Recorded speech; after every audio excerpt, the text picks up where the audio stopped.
Good morning, and thank you for coming out for this very special ABNY members-only briefing, an event harder to get into than a Taylor Swift concert, but yet far less expensive. It is our pleasure to have Majority Leader Chuck Schumer as our speaker today, and by the way, I should say, like at ABNY, Chuck essentially is our Taylor Swift, which makes Iris Travis Kelce winner of the Super Bowl. Look, he is no stranger to our community. And given we all know he schleps each year to all 62 counties in our state, he literally is no stranger to any part of New York. And that's meaningful. Chuck shows up. He shows up for New York, and he shows up for so many other people and places who need help. In this time of divided government, he is tackling our most pressing national issues. First, like Atlas bearing the world on his shoulders, he kept the federal government funded time and again, keeping at bay the extremists who want to create a crisis. Regarding the border, he has the wisdom of Solomon. There is actually a bipartisan plan to secure and stabilize the border before Congress, thanks to his leadership. Regarding AI, the biggest force today in tech, unlike Oppenheimer, Chuck wants us to understand great power before we unleash it. He has marshaled people from both parties to engage directly with the tech industry to understand the ramifications and seek a common sense approach to large language models and machine learning. On the world stage, Dr. Kissinger recently passed away, but we still have Chuck respected globally. He just returned from the Ukraine, where he is keeping America's faith with our allies. He marshaled the aid package for Ukraine and Israel through the Senate, despite many impediments being thrown in his path, and is keeping pressure on the House to make good on our promises. As a champion of infrastructure, he is the Robert Moses of our time, albeit a Moses who cares about our diverse communities. Chuck has unstuck some of the biggest and most critical infrastructural projects in our region. And the day that Gateway and the next phase of the 2nd Avenue subway open, we'll have Chuck to thank. And all this on top of his achievements from the last Congress, the CHIPS Act, the bipartisan infrastructure bill, the American Rescue Plan, the Inflation Reduction Act. He's got a better passing percentage than Joe Namath. Chuck, we cannot say it enough. Thank you. Thank you for your leadership, for your integrity, your endless passion, and for being our senator. Ladies and gentlemen, please give a warm ABNY welcome to our Majority Leader.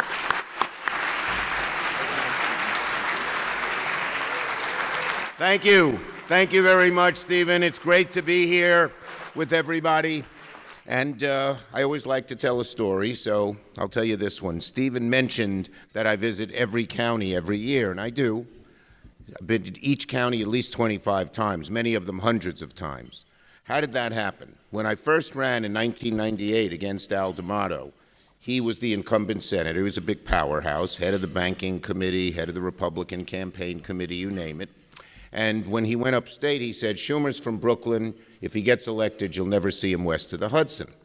So I made a promise. I said, God willing, I win, I'll visit every county every year. So I did. In my first term, it worked out well. In 2004, my first re-elect, I got 71% of the vote. That was a record. And I carried every county but one, Hamilton County. Now, for those of you who know your New York geography, Hamilton County is a beautiful county. It's in the middle of the Adirondacks, beautiful lakes and rivers and hunting and fishing and hiking.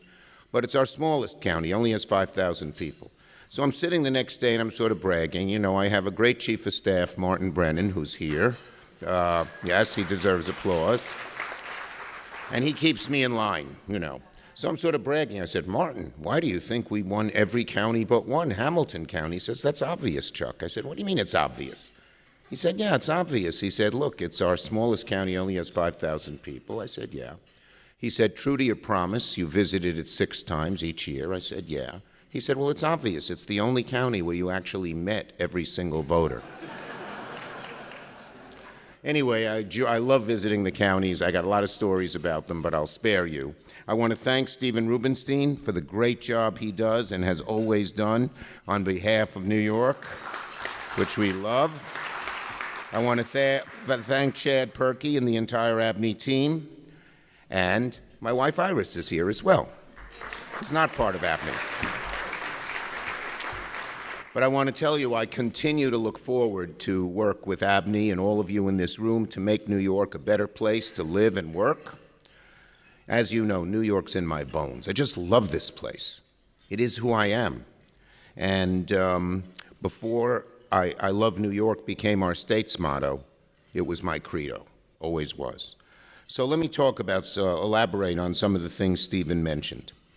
First, I'm relieved to say that the Senate, at midnight Friday night, just before about 6 p.m. Friday evening, just before the deadline of the government running out of money, we reached an agreement to avoid a shutdown by passing the first 6 of our funding bills that we considered under our staggered approach. Now, I wish we didn't have a staggered approach in the first place. We used to pass the whole budget at once, but funding with this new House is a long and drawn-out and convoluted process.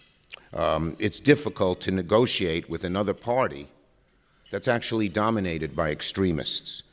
They don't even believe in government. Some of the largest funders of this Freedom Caucus, the 30 hard-right people in the House Republican caucus, are people like, they're people who just made billions of dollars in the Anadarko Basin or the Permian Basin, oil billionaires, and their basic attitude is, I made my money all by myself. How dare your government take my money from me? I shouldn't pay any taxes. And they get this Freedom Caucus group to be against everything, funding anything, even defense, even Ukraine, and that creates the problems we have. But my job is to be a legislator. I admire what Max Weber said. Max Weber, the great German sociologist. By the way, when I went to college, I thought there were 2 great German sociologists, Weber and Weber. And I only had realized that I only read about Weber and heard about Weber. It's spelled W-E-B-E-R. But in any case, he said, politics is the most noble profession. He said, it's the screwing of hard boards together. That's my job. That's what I do. And I'm very proud of that. Anyway, New York's going to benefit immensely even from these 6 budget bills we signed. I'm always looking to help New York in every way. So in this bill, we got $2.2 billion for the capital investment grant this year. That is critical for our infrastructure, Gateway. We get a big chunk of the money because I help write these programs. When Moynihan left, he said, one of your legacies is to make sure that the transportation bill stays good for New York, and I have. We have secured 7 years of the extension of the Undetectable Firearms Act. This was passed in 1980-something under Reagan, and it says that firearms have to have some metal in them.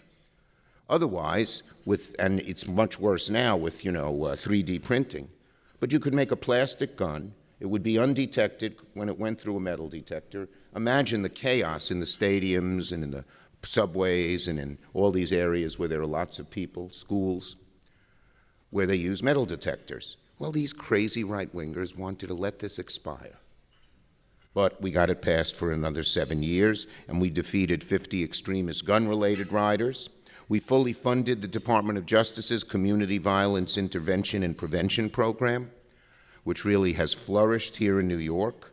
It brings down violence in our streets, especially after the spike in the pandemics. People from the community go out on the streets and show these kids who are hanging out that there's a better way than gangs and violence. And it works. They're beautiful people. I know them. A fellow named Kay Bain, who would work for Jumaane Williams, helped set this up, and it's now spread around the country. We put money for that in there. We got $32 billion in tenant-based rental assistance. We know we have a housing shortage in New York. It's going to provide, it's a $2.1 billion increase, $337 billion for the tenant voucher protection program, $418 million in the homeless assistance. We fully funded SNAP and WIC. These guys wanted to cut WIC. Food for pregnant moms that make their babies better. They wanted to cut it. We got it fully funded. So even in this bill, you say, well, they got a budget done. What does it mean? It means a lot of things for New York, particularly the way we've written these programs. What we're waiting on next, we have another tranche of the budget, the next 6 bills to do by March 22nd. And then after that, we have the National Security Supplemental. Let me tell you, This is vital for the future of America. Vital. This is a turning point. We're right at an inflection point. If we don't fund this, first, Russia is likely to be with tanks on Ukraine, on Poland's border within a year or two. I was just in Ukraine. It's amazing to go there. The strength of Zelensky is powerful. The strength of the people are powerful, but they don't have the weaponry. So here's what one lieutenant colonel told me. He said, we have drones that are just great to see things, you know. And by the way, the Ukrainians are more advanced than we are. Our army is learning from them in drone technology. And he says, I send the drones over, and I can see exactly where the Russian artillery is, but I have no ammunition to shoot it down. Another guy told me, we don't have enough of these 25 millimeter guns, big guns. The Russians do. Ours only shoot 15 millimeters. So they situate their guns 20 millimeters away. They can shoot at us. We can't shoot at them. Zelensky said it very simply. If we get the armaments in this supplemental package, we will win the war. But if we don't, we will lose the war. It's an inflection point. First, Putin will not stop. He will not stop at Ukraine's border. Speak to the heads of Poland or the Baltic states. He wants to bring back the old Soviet empire under his leadership. But second, imagine the effect on the world. If we don't stand by our allies will turn away from us. You have Trump saying we don't need NATO. Well, Europeans will go their own way. And even worse than our allies leaving us because they realize they can no longer depend on America, our enemies will be emboldened. What do you think Xi thinks of Taiwan when he sees U.S. backing off from Ukraine? What do you think the leaders of Iran and North Korea think? They think the U.S. is what they said, a capitalist paper tiger, soft, fat, and unwilling to defend its values. So the world hangs in the balance, and I feel this passionately. In Ukraine, they're amazing, just amazing what they're going through. A smaller country, only 45, 50 million people. They're all dedicated. They have the plans, they have the courage, they have the strength. They don't have the weapons, over and over again. We need to give it to them, and you have this crazy group of extremists. Well, we put together a Ukraine package. But Donald Trump doesn't want to fund Ukraine. He likes Putin. And unfortunately, the poison of Trump is infecting the Republican Party. You've seen what it's done with the Freedom Caucus in the House.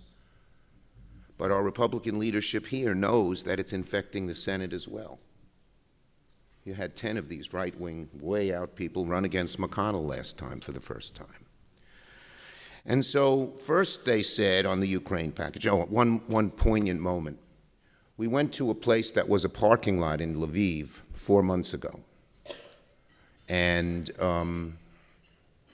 it's now a cemetery.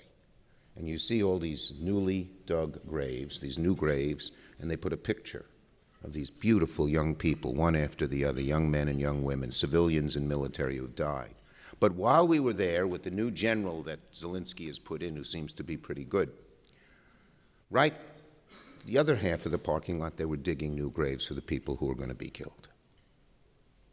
It's awful. Now, we then had the president say, okay, we need border, not the president, Johnson. We need border attached to this. So we passed a really tough border bill that would deal with so many of the problems that we face on the border. It was really strong. It was really tough. Guess who endorsed it? The Wall Street Journal editorial page, the fount of right-wing conservatism in America. They said this is a good, tough bill. The Border Patrol agents endorsed it. And they're right-wing too, pro-Trump. So did the Chamber of Commerce. And it had, by the way, in our border bill, $1.4 billion for the SSP program, which would help relieve some of the burdens New York faces in funding the migrants. And we showed this border bill to our Republican colleagues, leadership. They said, this is a good bill. And then Donald Trump gets up and he says, I don't want the bill. I want chaos at the border for a year because it helps me win the election. The very president who said the border's a menace, the border's a crisis, is now saying delay it for political purposes. The only good news in this thing was that we're now on our front foot on border rather than back foot politically. When you look, there was a survey in the Wall Street Journal just the other day. Who do you believe? Democrats who want to put together a strong bipartisan bill, or Donald Trump who says wait a year? And it's like 2-1 in our favor, even among not majority, but a plurality of Republicans agree with that. But this bill is on hold because the Republican leadership in the House is so afraid of Trump that they can't put it on the floor. So we have to pass this supplemental bill without border in it. It passed. I give Mitch McConnell a lot of credit. He bucked Trump, and the bill passed the supplemental security with aid for Israel, humanitarian aid for the Palestinian civilians who are suffering, aid to help us in the South Pacific where China's gaining. It passed the Senate 70-29. We are hopeful that once we finish, and by the way, if it were put on the floor of the House, it would pass. There are a large number of Republicans, particularly those, defense hawks, the old-time Republicans who are defense hawks, who want to get this done. So Johnson has to have the strength and the courage to put it on the floor. He hasn't said yes, he hasn't said no. And hopefully when we finish this budget, we can put enough pressure and heat, because this is an inflection point, folks. History will look back on the day the U.S. didn't fund Ukraine and it lost as a turning point against Western civilization. Not just a year from now, but 10 years and 20 years from now. So I'm fighting as hard as I can to get that done. Okay. Well, let me go over some of the other things we've been able to do. We've had an amazing 2 years. It's good to be the majority leader. It's good to have the majority leader from New York. And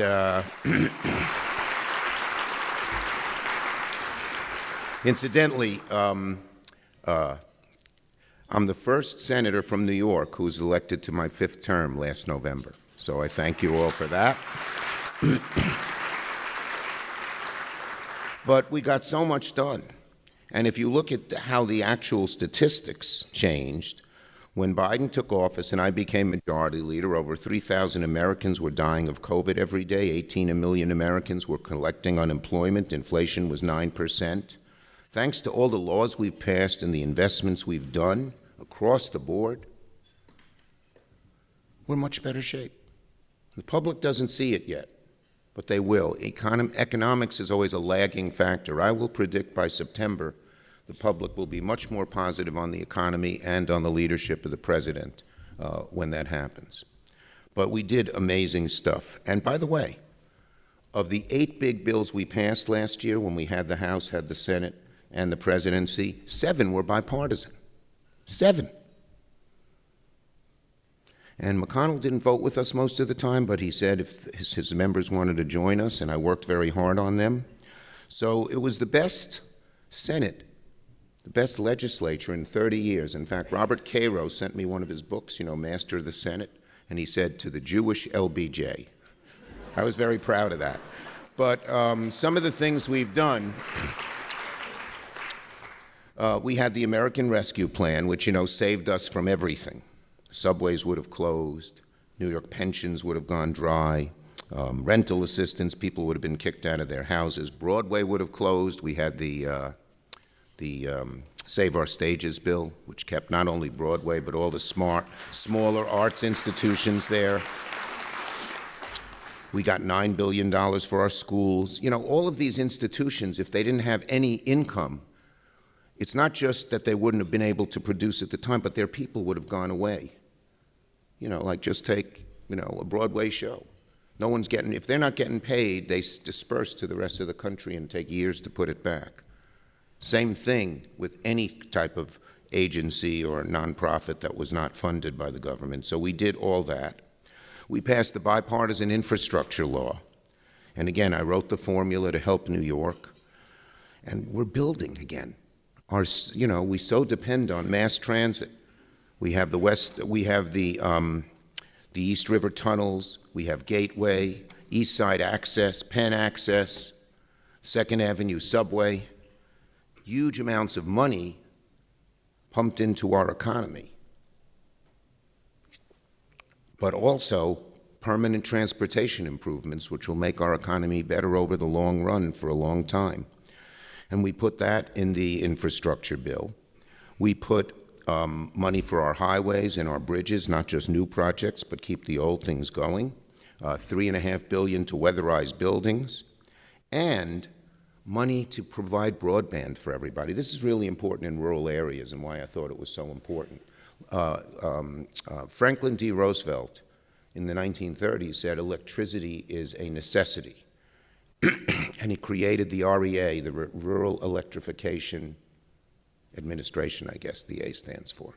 And it brought rural America up to, well, broadband it brought rural America where it should have been. These days, if you're in a rural area and there's no broadband, it hurts the hospitals who depend on telemedicine. It hurts the schools who depend on a computer for teaching. It hurts bringing small business. It hurts every individual family. So we wrote in the law that every rural home should have broadband. And I think, and by the way, even in the elections of 2022, which this started, our rural areas started voting a little less, it's a political note, I guess, but they started voting a little less Republican because of it, just as rural areas started voting more Democratic when Roosevelt brought them electricity, and you're going to see a lot more of that. We passed the CHIPS and Science Act, which I'll get to in a minute. In the Inflation Reduction Act, it's the largest support for climate change ever. And we did it positively. I went to the BRT, the Business Roundtable, the 200 biggest businesses, and they gave me a standing ovation. I said, that doesn't happen too much. Why? Because they said, you're the first person who really put climate through with carrots, not sticks. Tax incentives. We put in $369 billion of incentives for wind, for solar, for water. And it's so successful that there's now $1 trillion going into that, creating good-paying jobs across the country and New York, much more than they thought. Manchin's mad. You know, he and I did the IRA together. Remember, we had to go into a little room and no one knew we were doing it to do it. And he said, well, you said $369 billion. I said, yeah. I was afraid you'd ask me for a cap, but you didn't. I wasn't going to tell you put a cap in. And so it's much more than it was than before, but it's part of the bill. There are credits for commercial building efficiency upgrades, credits to incentivize construction, for efficient new single and multifamily housing, credits for EV installation, credits for renewable energy technologies. It's going to change. We will reduce the amount of carbon going into the atmosphere by 40% by 2030. That's an amazing accomplishment. Now, if we get back the House, keep the Senate, and keep the presidency, you ain't seen nothing yet. We're going to do a lot more because 40% isn't enough, although it was a lot that we could do under the circumstances. So that's been an amazing piece of legislation. And also included in there was getting the cost of drugs lower. Insulin is now only $35 for people over 65. We're working to get it for everybody. We put a cap. Seniors would come to me and say, I have cancer. There's this cancer drug.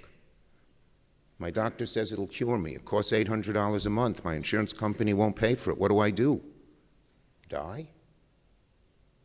Well, we put into that law. This year, it's a $3,300 cap. Next year, it's a $2,000 cap on all the drugs people would pay for. People like that will live because of what we did in the IRA. And, you know, we're seeing advantages even here in New York City that we just this year in the budget, based on that law, got $25 million for the South Brooklyn Marine Terminal, $48 million for the Arthur Kill Terminal. Both are going to be staging areas. We're going to have more offshore wind in New York than any other state. It creates jobs, creates cheap electricity, and helps our environment. We also put in the in this bill so many other things. We got $2 billion to create the most the most advanced cyclotron in the world, even more than Geneva, for Brookhaven National Lab. It's going to really help Long Island's economy. So many different things that we were able to get in that legislation. So with all this stuff, it's the first time, you know, my mentor, Senator Moynihan, what a great man he was. He used to decry the fact that New York was what he called a donor state. We sent more money to Washington than we got back. These 2 years are the first 2 years when New York got back more money than we sent. It's good to have the majority leader from New York. I'm proud of that. Okay. I wanted to talk a little bit about the CHIPS and Science Bill, because we are one state. And I wrote this law because I knew we were no longer investing in science, and chip manufacturing and all the advanced technology was going away from us. You may remember when we were short of chips during COVID, auto plants shut down, everything shut down. These chips are so important. And investing in science is important. The original bill, it's now called the CHIPS and Science Bill. I originally called it the Endless Frontier Act. There was a Secretary of the Army named Vannevar Bush right after World War II. He said, America ought to invest in science, it's the endless frontier. And in fact, because of him, we invested in NSF and DARPA and created the greatest tech industry in the world. We invested in NIH and created the greatest pharmaceutical and medical industry in the world. Investing in pure science research helps dramatically. But when I called it the Endless Frontier Act, people thought it was about covered wagons or something. So we changed the name back to CHIPS and Science. But I wrote a lot of the law with upstate New York particularly in mind, because in my years as Senate, I had sort of ached, when Carrier closed and when Kodak shrunk and when all these auto plants, and these people who love their community saw their children, they'd go to the airport and wave goodbye because their kids couldn't get jobs in their regions. Well, I wrote the CHIPS and Science Act, frankly, with upstate New York in mind, both to building chip fabs. We cannot have a foreign country, particularly in Taiwan and China, control our chip manufacturing. They would be able to choke our economy because chips are used in everything. And investing in science will create the next new frontiers. So we did it. And look what's happening. Last month, I just want to go, I'm so proud of this, and it's so important for all of New York State. The Biden administration just announced, and I'm pushing all of these, of course, $1.5 billion for global foundries. They make legacy chips. Those are the chips our auto companies, our computers, our cell phones use. It's the largest grant so far, $1.5 billion. They built one plant a while back up in Malton near Saratoga. It's the largest legacy chips in the country. They're building a new one there. The biggest private investment, period, in all of chip manufacturing is occurring in White Pine, right near Syracuse. Micron is investing $100 billion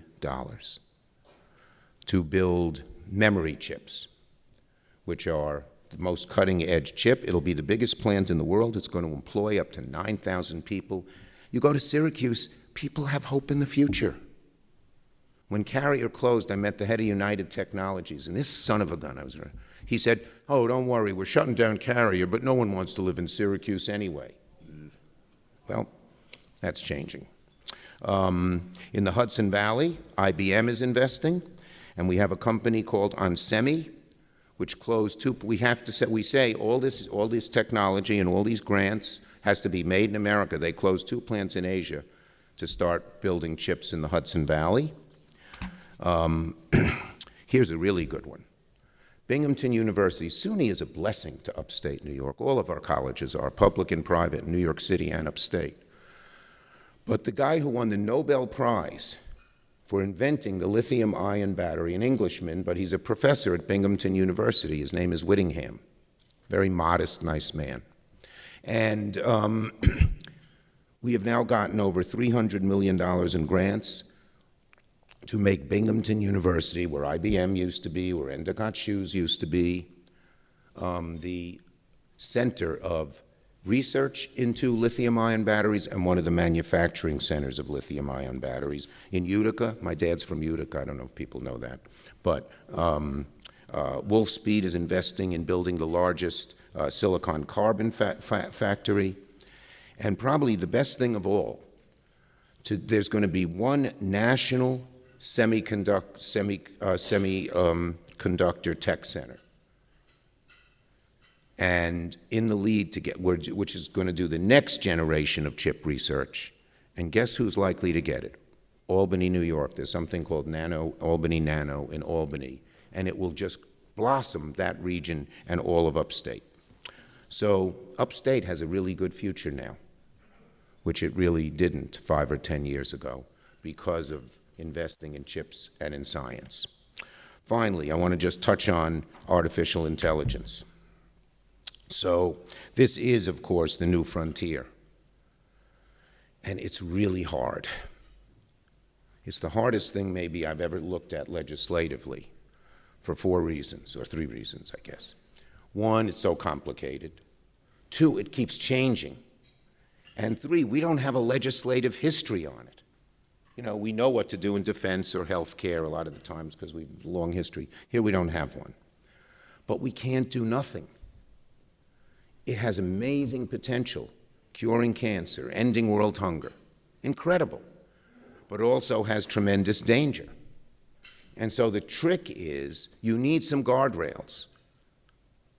If you just let everybody use this, first, our enemies could get it. You know, our competitors, let's not call them enemies, China and other places. But second, it could be used for bad purpose by some individual, some small group, or some rogue country. So you need certain guardrails. And the trick is to thread the needle. Don't stifle the great innovation, the positive innovation, transformational innovation, we call it, that we need. But at the same time, you need sustainable innovation so this thing doesn't go off the guardrails and everybody says, forget it, we shouldn't do it, it's too dangerous.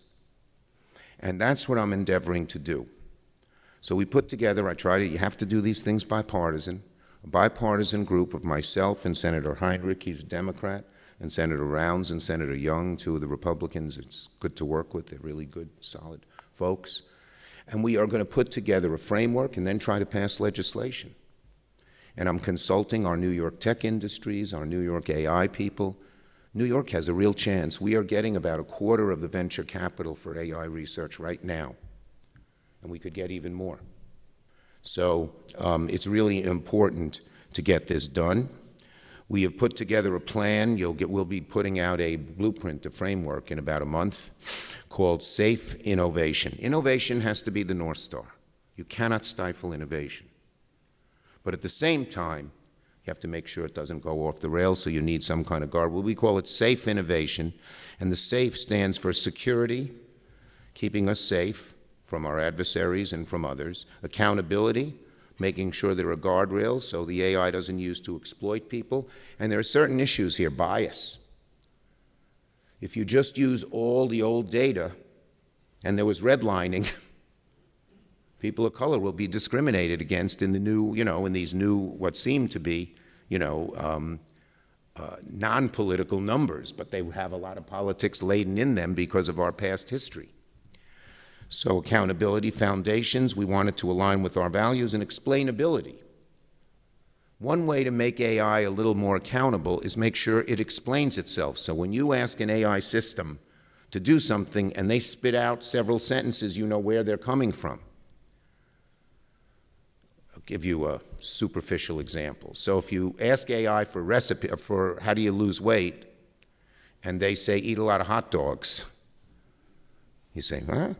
But if there's explainability and it says, oh, we got those sentences from Oscar Mayer, you'll know what's going on. But explainability is also really important to New York because we have so many innovative, we have publishing and we have art and we have all of this. And if you don't know how the AI is using it, there's no intellectual property protections. And it really hurts our New York, our cultural and writing and publishing and all that, thinking about it. So explainability is the last part and very, very important. This is hard, but we have to do it.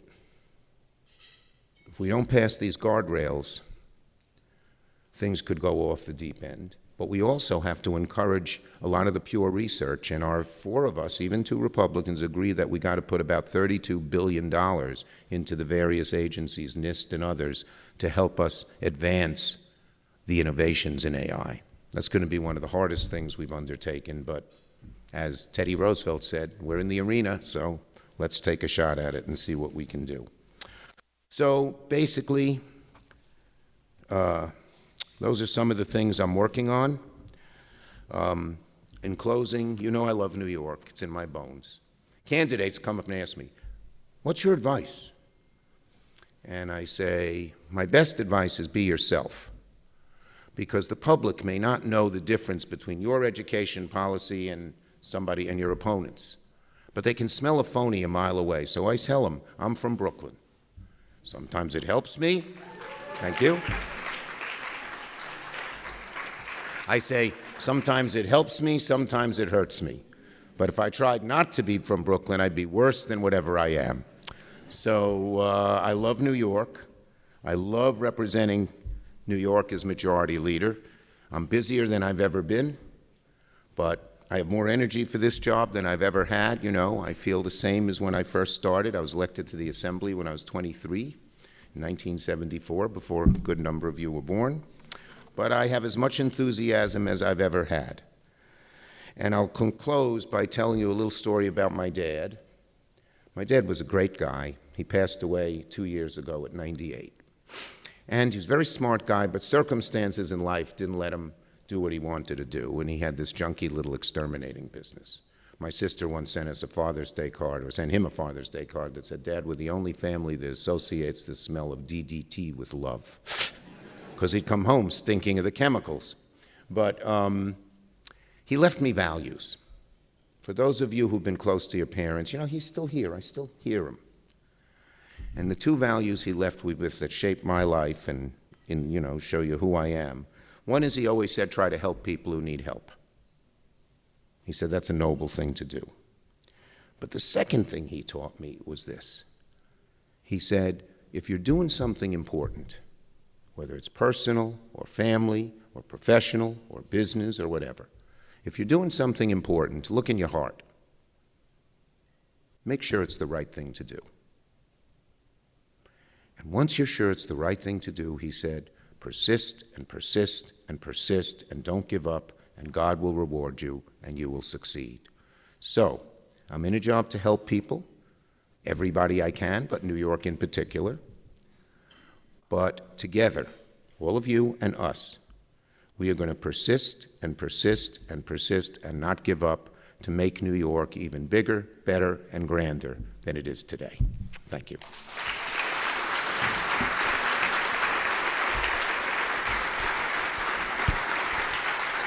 Questions? So, Senators going back to D.C. this morning. We have a few moments for a few questions. So, Jennifer Hensley from Con Ed. Senator, thank you for your leadership. Jen Hensley from Con Edison. You talked about a lot of things that you've accomplished, and you and your colleagues in Congress. Looking ahead to the election, any thoughts, any perspectives on what we should expect? Okay. I didn't want to make this terribly political, although I had to talk about these crazy right-wingers who are just, you know, killing us. They're killing the country. But in any case, yeah, I think that President Biden's going to win the election. And I think we have a damn good chance of taking back the Senate, of keeping the Senate and gaining the House. Why? Well, first you have, as I said, you have a really strong economy, and it's a lagging indicator. So it will catch up, and things will be better. In September, I think Biden will look better than he looks today in the poll numbers because of the economy and because he's now out campaigning. You know, it's hard governing, and he's a governor, small g. He was a senator. He loves to legislate. I talk to him all the time. By the way, this idea, you know, from the right wing that he's sort of lost it is just ridiculous. He's with it. He's fine on that. He's very good on that all the time. I never find him losing it, so to speak. But he's governing all the time, and it takes a lot of work and energy. It's not just the U.S., it's the whole world. But now he's getting into a campaign mode. And you're seeing the Joe Biden that we've seen for decades. You saw it in the speech Thursday night. One of my favorite moments in the speech, which you probably couldn't see on TV, you saw how good a speech it was, I'm sure. But he chastised the Republican House members and senators. And, you know, for instance, he said to them, we all know what happened on January 6th. And you know what happened. Why don't you just admit it? And the TV didn't look at them because they just looked at him. But there they were with their faces down in their laps, looking like the school teacher had chastised them for being bad students or not doing the right thing. They got it. So he's going to be out there in a campaign mode, and I think you're going to see a Biden with the vigor and the strength that we've all known. I think that there's talk, a lot of Democrats aren't going to vote for Biden. I don't think that's going to be the case. It's changing. When people said, well, it may not be Biden, it may not be Trump, I don't want to vote for Biden. Now that it's clear it's Biden-Trump, they're going to be faced with the reality. And I go around and I talk to young people and say, I'm not voting for Biden because of this or because of that. And I say, I want to ask you a question. If it's Biden-Trump, you got 6 choices. Vote for Biden, vote for Trump, stay home, vote for Bobby Kennedy, vote for Cornel West, vote for Jill Stein. And 90% of them say, well, I guess I'd have to vote for Biden. But here's the other point, which I think is a more salient point. There are more Republicans who are not going to vote for Trump than Democrats who are not going to vote for Biden. Just look at these last primaries. The media was not deep enough on these, in my judgment. When in a Republican primary, which gets the right hard side of the Republican voters, primaries tend to get the people at the more extremes. He only got 70%, 65%, in a few places in the 50s. And when they did exit polls of the people who didn't vote for Trump, more than half of them said, I'm never voting for Trump. I'm a Bush Republican. I'm a Reagan Republican, but I am not a Trump Republican. And that number is going to be large. Even in the polls today, you know, it's 45, 47, 43, 42, and all that. The people who are undecided, a very significant chunk of them, enough to put the election in good shape for Biden, say, I'm never voting for Trump. I'm just not saying who I'm voting for. So I am optimistic about this election, and I think that Biden will win. Our senators, every one of our incumbent senators, is running ahead of their opponents. It's very good, and we have placed 2 states where I think we can win in both. In Texas, we have a great candidate named Colin Allred, and nobody likes Ted Cruz very much. And one of the issues that's going to help us in the election, is choice. It's very, very important, women's right to choose. And you saw what happened with the IVF in Alabama, and they're going to stumble over this for the next 6 to 8 months. But we have on the ballot in many states a choice question. So take Florida, where Rick Scott, by the way, said one of the ways to cure the economy is cut Social Security and cut Medicare. That's a very smart thing to say in Florida with the elderly people. But he's an ideologue. He's a right-wing ideologue. But in any case, it's on the ballot in Florida. DeSantis's popularity, at least by our polling data, went from 64-25 when he was, before he passed the ban on abortion after a woman's 6 weeks pregnant. Many women don't even know they're pregnant at 6 weeks. And he went from 64-25 to 47-49. And that's going to be on the ballot, and as a turnout, we have a very good candidate there named Debbie Musgrove Powell.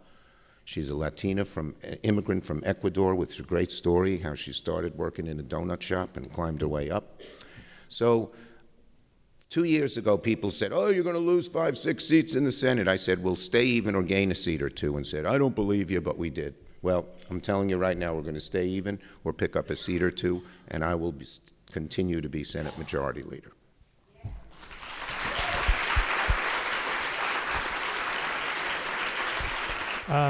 Next up, Vinny Alvarez. Hi, Vincenzo. Good morning. Terrific job as always. Represents the great working people of New York. Amen. All right. We heard you talk earlier about Gateway. It's such a critically important infrastructure project, of course, for working people and for the business community here. Can you give us any updates, any critical needs that we still have in order to make sure that goes ahead smoothly in the future? Yes. Well, look, it's the biggest public works project ever in America. I'm saying to one of my mentors, Tip O'Neill, who was proud of the big dig, we're going to beat you. We're going to have more money spent here in New York than you spent in Boston. But it's working out extremely well. We're making good progress. Again, when we did the infrastructure bill, one of the things I had in mind was New York projects and Gateway in particular because it is so large. So now we have a great structure. It's called the Gateway Development Corp. Someone named Chris Calori is the CEO. He's from New Jersey. And by the way, unlike in the past, the New York and New Jersey governors are both aligned with Gateway, so that's very good. Our previous governor wasn't so hot on Gateway, but now everyone's totally on board. So on the New Jersey side, they're working on the Portal Bridge. On the New York side, we have this casing project, building the casing, the tunnels under the ground, under some of the big buildings over in Hudson Yards. That just got a $292 million grant. This summer, contract awards worth $1 billion are going to be awarded. It's going to be a huge project. Gateway's going to start drawing down federal funds from a combined pot of $12 billion. It's called the Capital Investment Grant, and from the FRA's state-federal state partnership. It's, as I said, the biggest mass transit project in history. Gateway Development Corporation is now staffing up and getting the expertise to do it. So it's all systems go. All the barriers that were in the way, and there'll be new ones, of course. That's how it is when it's a huge, big project. But all the barriers that were in the way are not, and it's just spending the money and getting it built. You all know how important this is. Those tunnels are vital to the whole economy of New York, New Jersey, and the whole Northeast. And, during Sandy, the salt water got inside and corroded them. So every expert says at some point they won't be usable. And our whole economy, the whole national economy, would go into a recession if it happened. So this is sort of the thinking ahead. It's not going to be ready for quite a while. But if we didn't start on it now, remember, we could have done it back in, I forgot what year, but the early 2000s, and Governor Christie took the money out of that to do paved roads. How silly. Not silly, but backward thinking. And now we're all systems go, and it's one of my missions is to get Gateway completed. So far, so good. And Vincenzo, as I call him, it's going to employ so many New York workers, 70,000 or something. And again, these are not just good jobs for these people, but that pumps money into our economy. Public Works has always kept our economy going. And this is going to be one of the biggest influxes we've ever had. All right, we have time for one final question. I'm going to go to Jim Whalen. Hi, Jim. But maybe I should take 1 minute and say our former mayor's here. Mayor Bill DePazio, thank you for joining us. Mr. Majority Leader, first off, thanks for everything you've done for the city, state, and region over the last 4 years, which are probably particularly among the most difficult 4 years in the city's history, and your leadership really helped us get through it, so thanks again. My question is, can you bring us up to speed on the status of the bipartisan tax package that's in Congress? Where do you see it headed, and what's in it for New York? Great. Okay. This is the art of compromise, again. So we Democrats really thought this child tax credit was one of the best things we ever did during COVID. And as you know, it gave poorer families, but about 70% of all families got some help. But the poorer you were, the more you got. And it helped feed kids and buy diapers and all these other kinds of things. This is a fact to be really proud of. 40% to 45% of the children in America were taken out of poverty when the CTC existed. But now I negotiated this with Mnuchin and Trump, and it was very hard to get anything, but I insisted, but we couldn't make it permanent. We had it expire when we thought COVID would be over. So it's now expired, and the child poverty rate's going back up again, of course. So we're trying to revitalize it, and of course, with the Republican House, it's not so easy. Can't just pass it, with Democratic House, Democratic Senate, Democratic President. But one of the things the business community wants very much is the R&D tax credit. I'm for it. I think it's a good thing. Encouraging our businesses to invest in R&D is seed corn, just like investing in all the things I mentioned in chips and science is seed corn. And so Ron Wyden, who is head of our finance committee, and a guy named Smith, who is Jason Smith from Missouri, who is conservative, but he's one of those conservatives who wants to get things done, said, why don't we marry the two? So that's what's in the bill right now, and it has broad support in the House. They're voting on it. It's going to pass the House. The House has the advantage of having a rules committee that allows the Speaker to put on the floor an amendment, a bill, and say no amendments. That's one of the reasons the House flows more smoothly than the Senate. We do not have that, and any one senator can block things for a very long period of time. So it's much harder to get a tax bill done in the Senate because every senator wants to add his or her own provision. So we have to figure out a way to get this done. And right now, Mike Crapo, who's the head of the Republican leader of the Finance Committee, wants to add new things, and he's debating that with Wyden. But I hope we can get this done because it'll be very good for taking kids out of poverty. It'll be very good for the R&D tax credit. And we won't be able to add anything new in there. One point I would make, though, in relation to taxes, one of the worst things that happened was when Trump and the Republicans, led by some New York business leaders who I still am mad about, decided to put a cap on state and local deductibility. And that expires in a year and a half. And as long as I'm majority leader, it's going to expire, every bit of it. And that will help restore New York to some tax equity. I'm not going to let anything happen. Not going to let anything happen in the tax bill that would extend it in any way.